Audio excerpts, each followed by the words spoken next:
Hey, and welcome to Unfiltered Therapists, a podcast run by Kindred Roots Therapy, Inc. We are here to have real-ass conversations about all things mental health, self-care, relationships, and wellness. No more being filtered. Let's get right to the point. Let's do this. Okay. Hi, everybody. Welcome to a much overdue episode of Unfiltered Therapists. I'm Kerri from Kindred Roots Therapy. And yeah, it's been more than a minute since we've done a podcast episode. Not like there hasn't been lots of yapping going around here, but nobody has hit record. So Daphne Wornovitzky is with me today, and she is the brave soul who's letting me hit record. Daphne is a relatively new therapist at Kindred Roots, and we are so lucky to have her. She's a master of social work and also has a special interest in some eating disorders and different kinds of body image work that she does with our clients here. So I have been, in my head asking all kinds of questions on this topic. And so thought maybe we should just formalize it and sit down together and talk about it. So thanks, Daphne, for being willing to do this. Yeah, no worries. I'm excited to be here. Good. So like I said, you come to us with some areas of specialty. You're also an approved provider for Silver Linings Foundation. There's a couple other whose acronyms I don't recall. Mm-hmm. Yeah, it's EDSNA, which is the Alberta Eating Disorder Network, and the other one is NEDIC, which is the Canadian Eating Disorder Network. They have resources on there as well. Amazing. Great. So just to get started, so, as you know, I am a woman of a certain age, 53, and you are much younger. Mm-hmm. And I felt like this was something that we were sort of seeing the back end of. When I look back in, at my personal history and the times I grew up in the 1970s and 80s. And Mm-hmm. I felt like this generation has come so far with regards to body image issues and inclusivity and body positivity and, some of those kinds of things that maybe eating disorders wouldn't be as prevalent as they are now. But from what I understand, that's not happening. Is that right?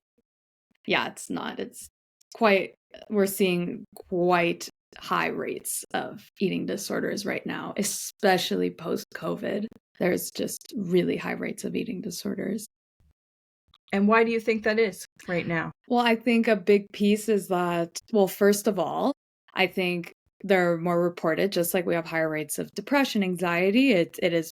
Support is being more sought out for any mental illness.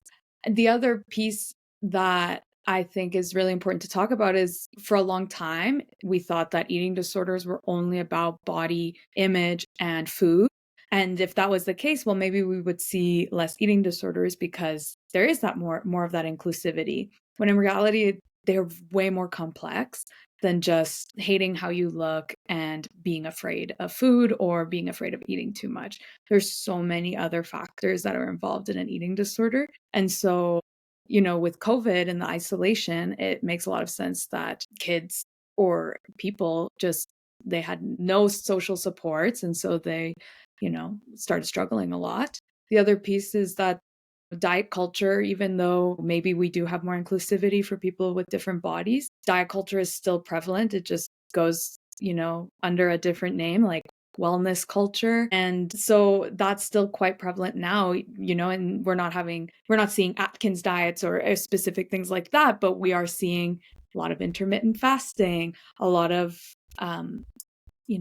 just watch what you eat, just exercise, but people are taking it to the extreme because they're not fitting into the body that they think is okay. Interesting. So, because when I think of eating disorders, again, this could be my age, but I think of like anorexia and bulimia and not very much past that. So what you're saying is that it's way more prevalent. Like, tell me what sort of things are you seeing that you would consider disordered eating? Yeah, for sure. So, we have anorexia is still very prevalent. The other thing with anorexia is what we're seeing is a lot of people who don't present with a quote unquote malnourished body. Their body is very much malnourished, but to the eye, we're not seeing the classic image of what a person with anorexia looks like.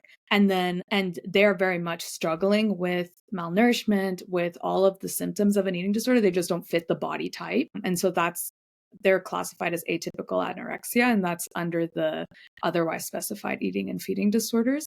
Then we have bulimia for sure, still very prevalent. We also have binge eating disorder, which is extremely prevalent as well. And then another diagnosis that we're seeing come up a lot, which is a little different than the other three, because those three do have that very social cultural piece that's connected to them around diet culture and beauty standards, whereas ARFID, the other eating disorder, is very much associated with fear of food. It's very connected to autism spectrum disorder. And so that's another diagnosis that we're seeing come up quite a bit. And the last one, which is not in the DS, but it is coming up a lot in the eating disorder field, is orthorexia, which is basically that wellness version of anorexia, where it's not restricting all foods, it's clean eating. So eating everything is about weighing food. Is it healthy? Not healthy. If it's not healthy, I'm not eating it. There's no sense of joy around food. It's all to be fit. And that is definitely coming up a lot. We see that a lot with men, especially in gym culture, for sure. Oh, and I never would have related that to anything disordered. Like that's So when does it change from just being healthy, looking after yourself, and something more disordered than that? Well, I would, ask the question, is it taking up all your time? Are you every time you eat something, you're thinking about, is this healthy for me? Is this unhealthy for me? Is food taking up more space in your brain than anything else? Then I would argue that that is disordered. Is it causing distress if you can't have a cookie? If you eat a cookie or you eat a little bit more than what you usually eat for dinner, are you having anxiety because of that?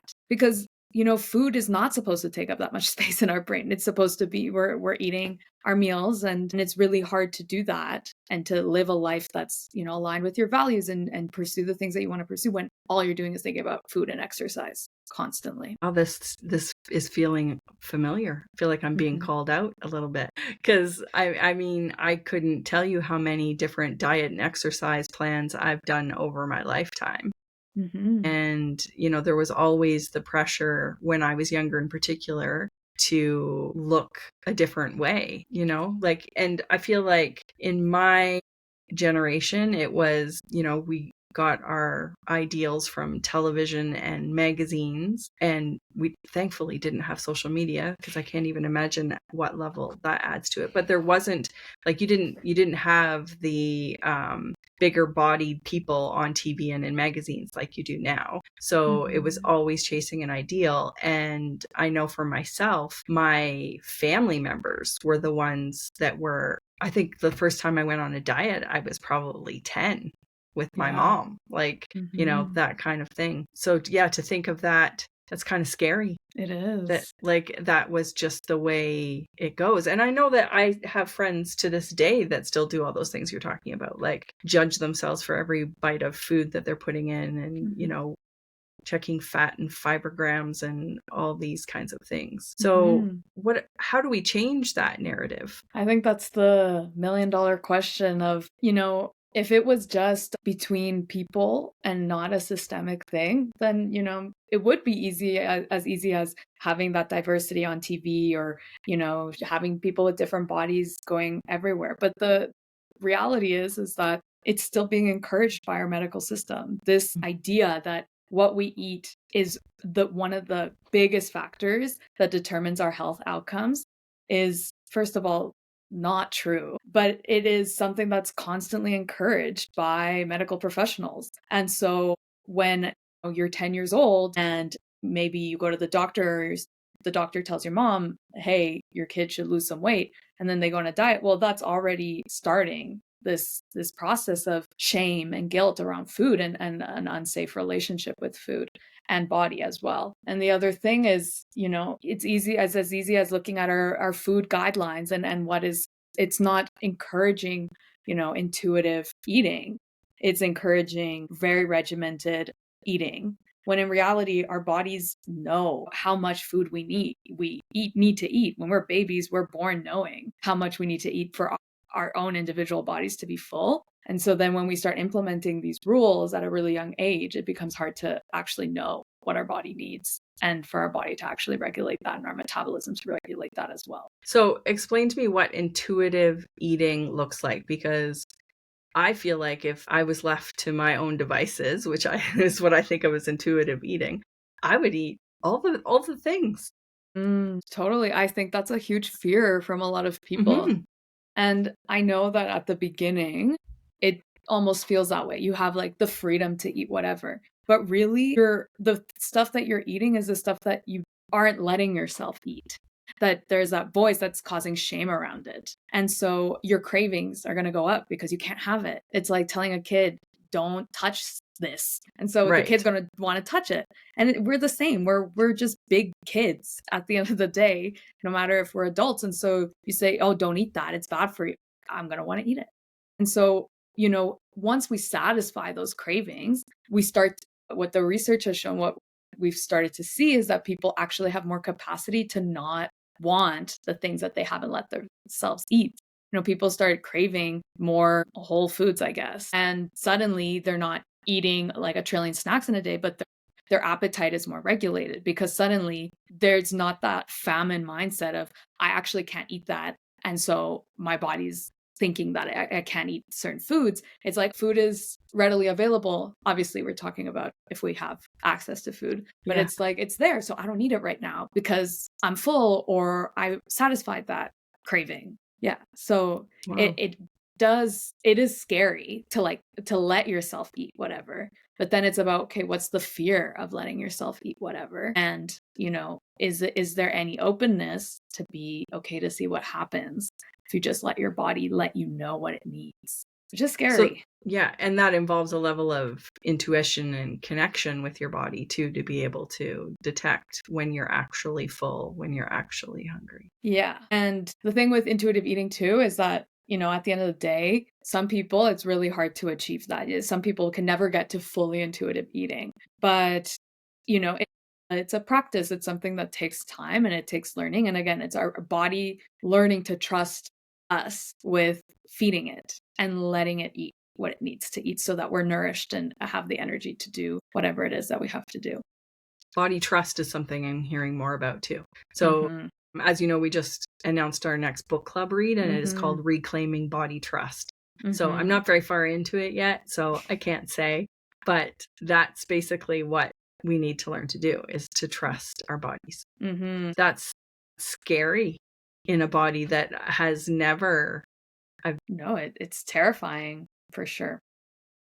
Wow. Okay. So what else when someone comes to you, I mean, I guess it depends a lot on what they come to you for, but what sort of support can you offer as a therapist to get someone on the right path? Yes.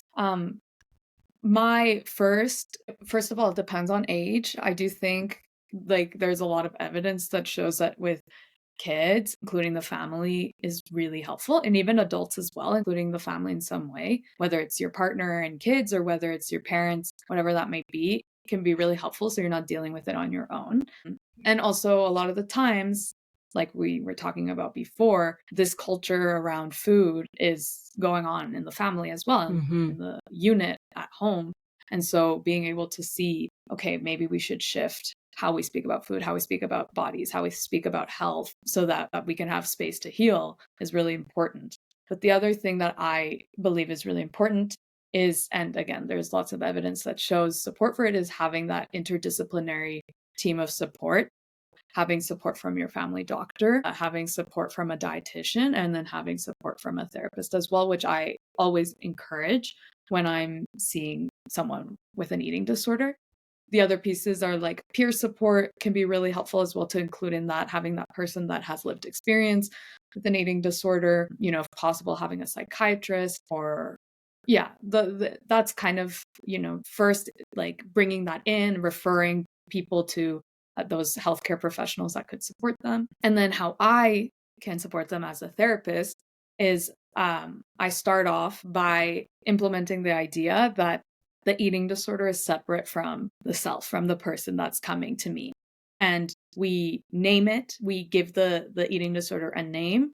And after that, when we're talking about these desires or behaviors that are very much the eating disorder, we use the eating disorder is telling me, the eating disorder wants this. And I also encourage that for family members. It's not the person, it's the eating disorder. Okay.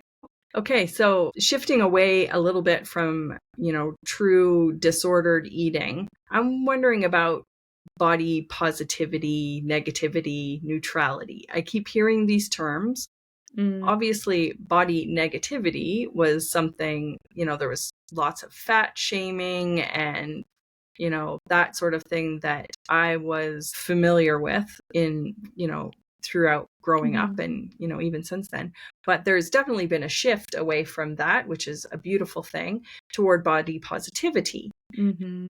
Tell me what is body positivity and is it good? Okay, this is going to be a very convoluted answer just because there's a lot of nuance. Obviously, we have seen lots of body shaming for years. First, in person, still in person, people still get bullied for their body shape. And now we see it very, very much online. People with different bodies getting body shamed, told to lose weight or change their bodies or they're too skinny, whatever it might be. And we're also seeing a lot of support for different bodies, which is amazing. Great. What I will say, though, is typically the people that we're seeing at the forefront of the body positivity movement are people in body sizes that can access any clothing they want, that aren't necessarily discriminated at the doctor's office. And so, yeah, maybe when they sit down, they have roles, but, who doesn't? Who doesn't have roles when we sit down? And so it ends up being, the question ends up being body positivity for who? For people who live in, relatively smaller or mid-sized bodies, or for people who are most marginalized, which are people who live in larger bodies, who are unable to access healthcare, who are often unable to sit comfortably in a chair, in a doctor's office, in any office, people who are discriminated against anywhere in public, and who cannot shop and buy clothes at the mall because it doesn't fit their bodies. And so oftentimes body positivity, it's like a Band-Aid over like, oh, let's love all bodies, but are we actually loving all bodies? And are we promoting the love and support of all bodies? The other thing I'll say about body positivity is the encouragement of loving your body, which, is a really, really high expectation to have for ourselves, to love how we look and to love our body for how it is, especially if we have trauma around body. If there's ever been a situation where our body doesn't feel like it belongs to us, our autonomy has been taken away, or, the fact that, as kids, maybe we were told to like go on a diet to change how we look, that is once again going to impact how the capacity to which you can love your body. And so that's where we talk about body neutrality, where it's more acceptance. Or if you can't get to acceptance, it's just, this is my body, this is what it is, I don't like it or hate it, whatever, it's neutral, it doesn't matter, it's the body. And should that go carry on not just to your relationship with your own body, but to other people's bodies as well? Body neutrality, just like if you see someone that looks hot as hell, don't tell them. and the opposite as well. It's just, it is what it is. Yeah. And with like, for talking about hot as hell, like, I think again, it's like, why do they look hot as hell? Is it just like they're wearing a great outfit and like we want to compliment them? Or is it because they look skinny or, Okay. So then that ends up being my question of, are we just complimenting and reinforcing this idea that we have to be small to be pretty, beautiful, or hot? Or can anyone be hot and can anyone be beautiful and can anyone, and then when it comes to that, it's not actually about body. It's like energy or again, the outfit, how someone carries themselves. And then I'm like, great. I think that's great. But there are people that would argue, we shouldn't even acknowledge that stuff. Okay. So it's more about your outfit and your confidence and your hair looks amazing today. And okay, I understand that. That makes sense. Yeah. And because I've seen that happen too, where a friend of mine had, just lost a lot of weight And then people kept coming up and saying, oh my God, are you okay? Like, do you have cancer? Like, like Yeah. even that is not okay. Right. So No. yeah, I get that. Just it's because our bodies are our bodies, and they serve their purpose, and they are what they are. We can't change them. Yeah. Okay. Yeah. So that makes a lot of sense. Okay. And then one thing I've been wondering a lot too is when you have people in your life who are always kind of they're saying bad things about themselves. Like, oh my God, I feel so fat, and these I can't. I don't know. I just what I'm talking about. It happens all the time. Yeah. It happens around here sometimes, even in a room full of well-intentioned and knowledgeable therapists. And when that happens, what's the right thing? What does a friend say to support someone? Yeah. And so first, I heard this one time and it really blew my mind, especially because I was, healing through my own stuff. And one time I heard the thing that fat isn't a feeling. It's not. You can't feel fat. Fat is a body shape. It's how a body looks. That's another piece of body neutrality. Fat, not bad. Skinny, not bad. Doesn't matter. And so that's, and when someone is calling themselves fat, if we're practicing that body neutrality, the response should not be, no, you don't look fat. Right. Because, maybe they are fat, and that is not a bad thing. If we're really practicing that body neutrality, that body positive, it's not a bad thing to be fat. And so, where I would go is from a place of concern of like, hey, are you okay? I heard you saying this about yourself, and I'm wondering, is there something else going on? Or sometimes it's, if it makes you uncomfortable and it's crossing a boundary with you, to also set that up and being like, hey, when I hear you say these things, it causes for me to have a certain reaction to it. It makes me feel conscious about my body. And so I'm wondering, instead, when you're feeling bloated, because that's usually what happens, someone feels bloated and then they say, I feel fat. We can say, oh, I feel bloated, or oh, I feel uncomfortable, or oh, I need to lay down right now and unbutton my pants. That's normal. We all feel that way sometimes. And so that's one direction that we could take is, checking in, being like, hey, I'm hearing this. How are you feeling? Like, are you okay? How are you feeling about your body? Like, this type of language, like, it concerns me. The other pieces, again, around setting those boundaries or educating someone about how that could be harmful rhetoric, especially to people who do live in larger bodies, or who live in fat bodies, who, again, are constantly discriminated against when the other person is just feeling bloated and uncomfortable. So it's just giving them some different language. What I sometimes say is, please don't speak about my friend like that. Like, meaning they're my friend, and they wouldn't say that to their friends. So why are they saying it about themselves? Right. But sometimes those comments come from legitimate concerns for their own health or eating habits or whatever. And then my impulse is to like jump in with, well, let's go out for salad. I don't know. Like, I don't know that I've ever said that, but you know what I mean? Like, yeah. I hear what's beneath the surface of that comment, and that they're unhappy with their bodies, and I don't know what to say to make them feel better. Right. And then that's where I would come from, that place of concern regarding the disordered view of their body or eating, of like, hey, are you okay? Like, is this taking up a lot of space and time?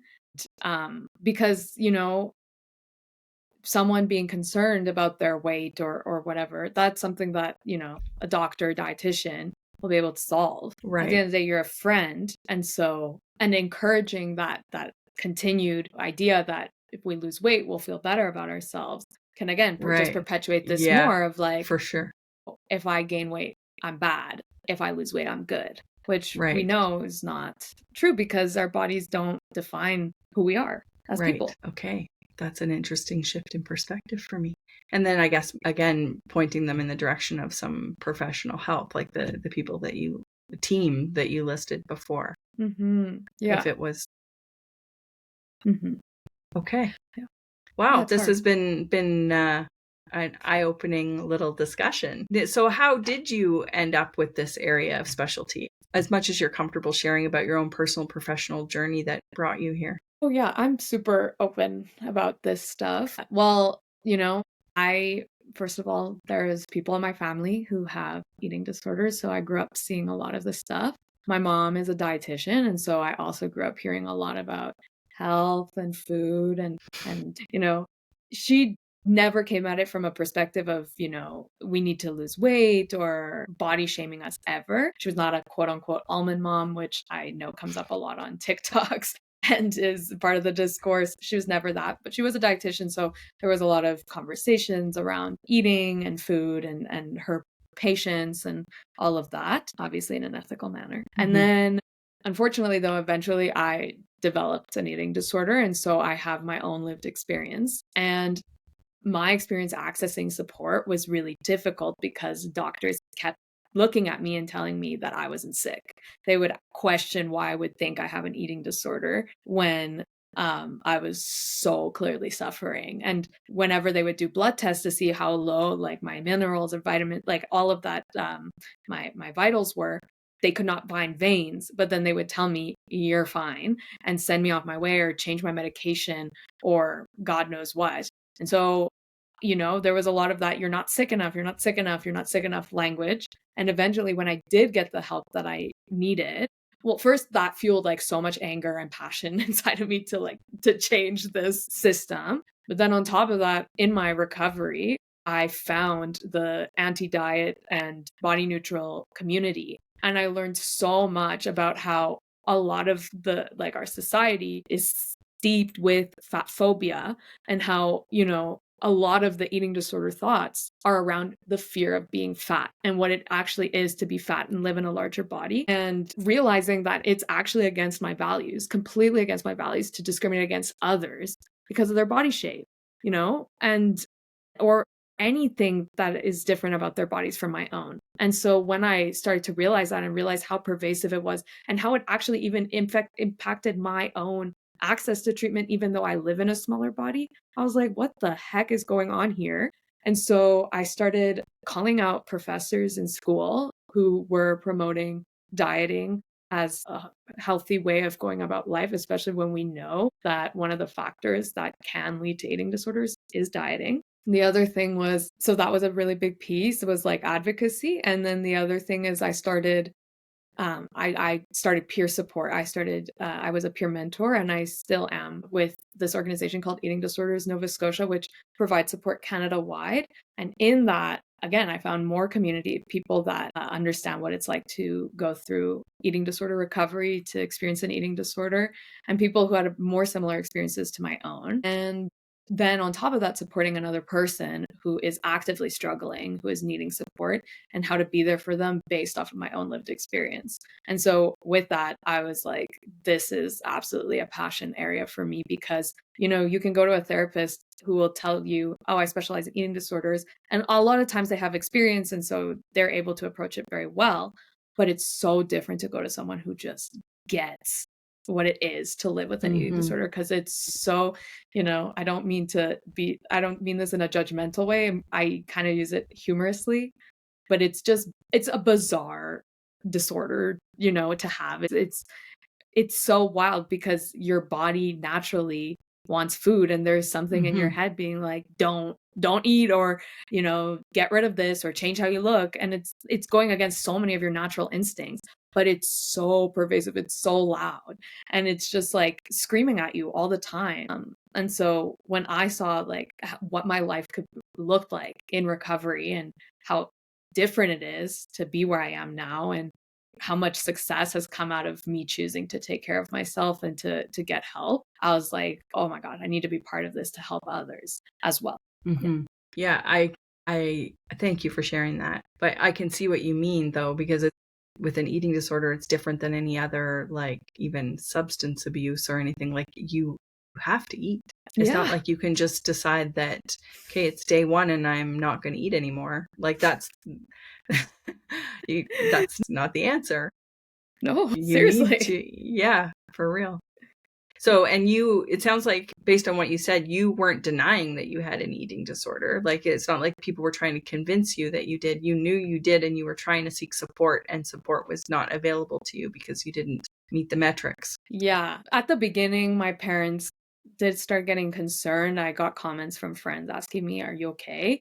And I was super in denial. But there was certain situations that, again, it's so weird because when you have an eating disorder, there's this pull, I need to control everything, especially like how mine manifested. I need to control everything. I have to have control over everything. But it got to a point where I felt so out of control, and that scared me so much.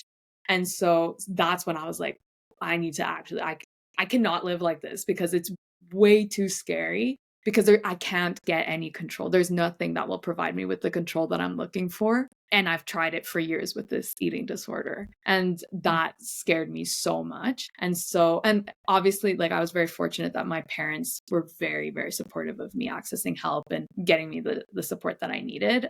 But yeah, it took a lot of advocacy for myself as well. And yeah, it was wild. But yeah, eventually I did know that I needed help, and it's really hard to stay motivated when it's not fun. Like, it's I'm not sure. fun. So you got the help you needed, and now consider yourself in recovery or recovered, or what does that look like in the eating disorder world? There's a lot of debate about it. Some people will say, when your body reaches its weight that it has to be at. Some people say that's like only the beginning, and there's still other work that needs to be done, especially around the body image piece. People will say that it's a constantly relapsing mental illness, that your recovery will be constantly filled with relapses. Some people will say you can fully recover, and some people say that's impossible, this chronic illness. In my experience, I think it's just very individual.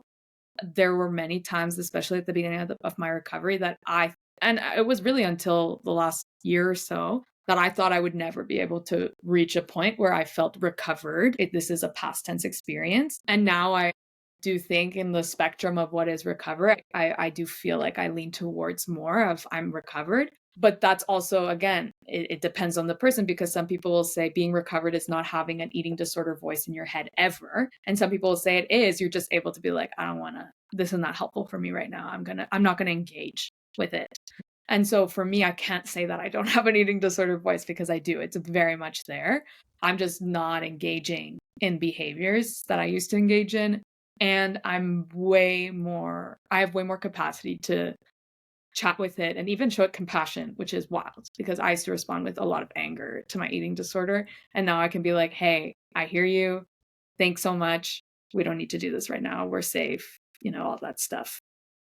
And that's why it sounds like that's why it's important to create an eating disorder identity, like you mentioned in the beginning, because then, that's not your inside voice talking to yourself. It's taming the dragon, so to speak. Yeah, like if we're using parts, like the idea that we have lots of different parts in us, the eating disorder is kind of one of those parts it's really there. Serves as for a purpose. It's there to protect, but oftentimes it stays for too long, and suddenly it's not helping you in the way that it used to help you when you were trying to survive, for example, or when it was more necessary. And then suddenly you're just stuck with this voice. And it's really important to separate it, so you can, first of all, allow for some self-compassion. And another thing is, I think it's fair to be angry with it for a while and not approach it from the beginning with self-compassion. I know for me it helped. But eventually I got to a point where I was like just fighting with this voice in my head all the time. And now that I'm at a point where I can accept that it did actually help me get through some stuff in my life, I can be like, hey, we're not there anymore. We're in the present where we are now. That's not then. And so I actually really appreciate the work you're doing for me, but I don't need this anymore. A lot of people, at the beginning, this analogy really helped me, but a lot of people like to compare it to being in an abusive relationship. And so when you can, again, externalize it and personify it to be this being that's gaslighting you and love bombing you and doing all these stuff, it's really easy to be like, well, it's a lot easier to kind of separate it from yourself, because it's not you doing that. It's this other thing. Right. Okay. Okay. And as somebody who has raised children, how do you, I know that I adopted a lot of my body story from my mother, and I'm sure I've passed a little bit of it along to my children, despite having a lot more awareness than my own mom did. But what do we do? How do we stop the cycle? How can people start to recognize these unhealthy eating or exercise patterns in themselves and get to where we want them to be, of intuitive eating and body trust. For sure. I think first biggest thing, and I say this regardless if it's eating disorder or anything else, breaking cycle is first acknowledging that there's a cycle to begin with. It's huge. When you can acknowledge that, suddenly you're like, it's like you're breaking, it was going like this, and suddenly there's another timeline that's formed. And so first of all, acknowledging and wanting to do something about it, step one. Step two, or the other directions that you can go in, is first of all, again, is it taking up a lot of space in your brain, in your kid's brain, in someone else's brain? Are they unable to actually enjoy exercise? Is it becoming this thing that they have to do? And is it consuming all parts of them? Is there any joy that's coming from it? And if the answer is no, then I would argue that that is something to, check in on. Be like, hey, this is potentially going in an unhealthy cycle. And the earlier you can intervene and do something about it, the better. Obviously, again, we don't all have access to support right away or just even knowing these things. And so it takes time. But I do think, doing what you can to promote that neutrality, to also just seeing the signs of, is this something that I'm seeing joy in, or is this something that I'm seeing like I have to do it and I'm doing it because I have to? That's going into the direction of being disordered. It's the same with exercise. Like, some people enjoy going to the gym. Right now, I'm at a phase in my life where I actually enjoy what I do in the gym. I see it as an adult playground. But a lot of people hate going to the gym. And so if you're still going to the gym, though, even though you hate it, is there another form of exercise or movement that you would enjoy doing that you can still do? Because you don't just have to run on the treadmill to be quote unquote healthy. You can also do other things to move your body. And that's important, is moving your body. It doesn't matter how, it's just moving. And so obviously not all the time, but in some capacity. And so it's, again, am I enjoying this? Is this causing distress? The answer is yes. Then I would, that's where I would start checking in, or I would start, again, those are like red flags in my brain. And I think the big thing, it's different when it's disordered eating versus an eating disorder. And maybe there's some overlap sometimes, but I think always approaching from a conversation of care and compassion, if you're ever asking, like checking in on someone or seeing if someone's okay, not approaching from a place of shaming, but from a place of, or blame, but a place of, hey, I'm concerned about you. And a lot of times people are not ready to admit that there's an issue because it's so acceptable to hate your body or to have trouble with food. And so again, it's that place of compassion and saying, I'm here if you need me to be here. I will be here when you're ready. Obviously, with kids, it's like having young kids below the age of 18. It's different, but especially if it's adult children or friends, that would be always my approach is, hey, I'm worried about you. I see you doing this and it's worrying me.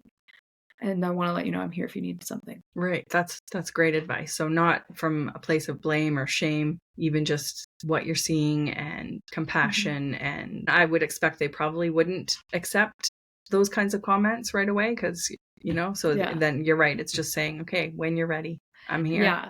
Especially because, again, oftentimes you'll have that eating disorder or disordered eating voice that'll be like, oh, they're seeing that I'm doing this because the eating disorders, they thrive in isolation. And so when someone spots it, it's like, oh my God, I'm found out. And so there can be a lot of defensiveness and a lot of frustration in that. And so again, but that is cracking something in the system of the eating disorder. Is you're not hiding as well as you could, and people care about me. Right. So hopefully it's part of breaking the cycle. Okay, one last thing, because you brought it up. And so what is the difference between disordered eating and eating disorders? So eating disorders are diagnosable disordered. It's a mental illness. Okay.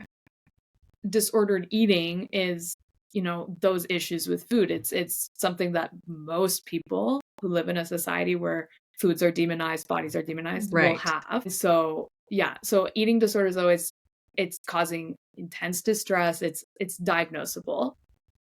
Okay. That being said, sometimes people will not be able to get a diagnosis with eating disorders, again, because of how their body looks. And so, but I would say the minute it crosses into that medical disorder, clinical level, then it would be an eating disorder regardless of whether they can get a diagnosis or not. Mm-hmm. But that would be an eating disorder. Disordered eating is more, if we're really talking about difference, would be, your average Joe struggling with dieting or body image. Which I would say is probably the majority of people. Do you have any idea of the statistics on disordered eating versus? No, but I've definitely read that it's, especially in societies like Western societies, that we have these beauty standards. I know it's majority of people will have some form of disordered eating over the course of their lifetime.